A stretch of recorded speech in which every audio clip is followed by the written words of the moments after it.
And what was it like until you built the wall? And the wall, by the way, is that wall up there, which is just sheet metal, but still at least it works a little bit. How was it before you built the wall? So there was effectively no border in San Diego. It was a chaotic situation.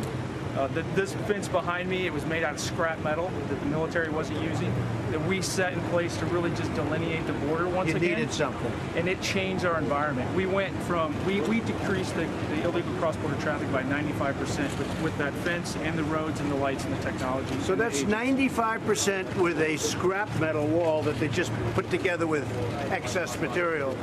And it worked 95%. And that wall they can get over very easily. These walls they can't. But, you know, for the people that say no wall, if you didn't have walls over here, you wouldn't even have a country. You wouldn't even have a country. And by the way, the state of California is begging us to build walls in certain areas. They don't tell you that. And we said, no, we won't do it until we build the whole wall. But there are certain areas, as you know, where they're really wanting us to build a wall. And because the people are complaining, people are pouring in. So, you know, they don't talk about that. Do you have a preference here, sir? Well, I do have a preference. The problem is you have to have see-through. You have to know what's on the other side of the wall. And I mean, a preference is something like that. The problem is you don't know what's on the other side of the wall. And if you don't know what's on, I mean, you could be 2 feet away from a criminal cartel and you don't even know they're there. Now, we have equipment to take care of that, X-ray equipment, etc. But if you're on that side of the wall, that's the hardest wall to scale. It's got a lot of assets. The problem is, tell them, what do you think about the importance of see-through?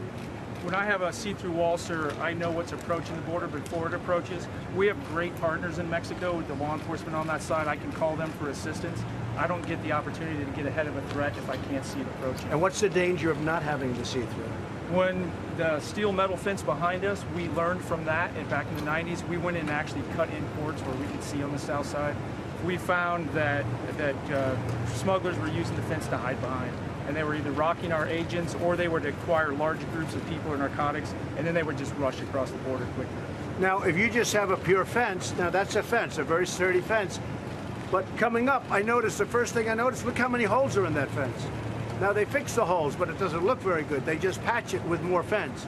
But you take a look at the fence, and it's a very powerful fence, not doing the trick, because they cut holes in it, and then they're patching holes all the time. I'm just looking, you have hundreds of holes cut in and patched. So the fence is not strong enough. It's not the right idea. But for those people, if you don't have a wall system, we're not gonna have a country. There's a lot of problems in Mexico. They have a lot of problems over there. And they have the cartels, and the cartels, we're fighting the cartels, and we're fighting them hard. Nobody ever fought them like we fought them. I mean, we fight them hard. But the fact is, if you don't have a wall system, it would be bedlam, I imagine. It's very hard to control with just personnel, sir. It's a combination of all of the above. So we're looking at the walls where you have some really some see-through capability. If you don't have some see-through, it's a problem.